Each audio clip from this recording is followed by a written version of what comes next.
સૌરાષ્ટ્રની અસ્મિતા ન્યૂઝ।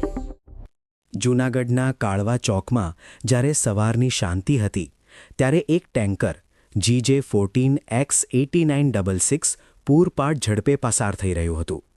આ કોઈ સામાન્ય દૂધનું ટેન્કર નહોતું, પણ મોતના સોદાગરો દ્વારા તૈયાર કરાયેલું સફેદ ઝેર હતું। વિસાવદરના લેરિયા ગામથી નીકળેલું આ ટેન્કર સવારે 7:30 પહેલાં ગિરનાર સોરઠ ડેરીમાં ખાલી કરી દેવાનો પ્લાન હતો, જેથી સૂરજ આથમે એ પહેલાં પુરાવા ભૂસાઈ જાય। પરંતુ યુવરાજસિંહ અને તેમની ટીમની સતર્કતાએ આ મોતના ખેલને અધવચ્ચે જ રોકી લીધો।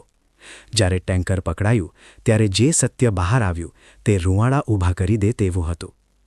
સૌથી ભયાનક વાત એ હતી કે લાખો લોકોના જીવ જેમના ભરોસે છે તે FSSAI ફૂડ વિભાગ પાસે દૂધ તપાસવાની એક સામાન્ય કીટ પણ નહોતી।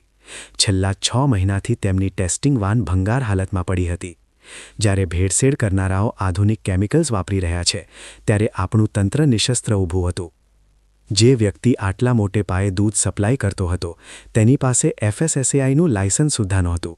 સવાલ એ છે કે શું ડેરીના સંચાલકોને આ દેખાતું નહોતું કે પછી લોભની લાલચમાં હજારો બાળકોના પેટમાં કેમિકલયુક્ત દૂધ પધરાવવામાં તેમની પણ મિલીભગત હતી? જ્યારે જાગૃત નાગરિકોએ પોતાની અંગત કીટથી તપાસ કરી ત્યારે સાબિત થયું કે આ દૂધ પીવા લાયક નથી। પણ અસલી ડર એ વાતનો છે કે તંત્રએ ફરિયાદી કે સાક્ષીઓની ગેરહાજરીમાં ઉતાવળે દૂધનો નાશ કરી નાખ્યો। શું આ તપાસ હતી કે પુરાવા મિટાવવાની પેરવી? તેમાં કયા ખતરનાક કેમિકલ્સ હતા તેની ઊંડી તપાસ કેમ ન થઈ?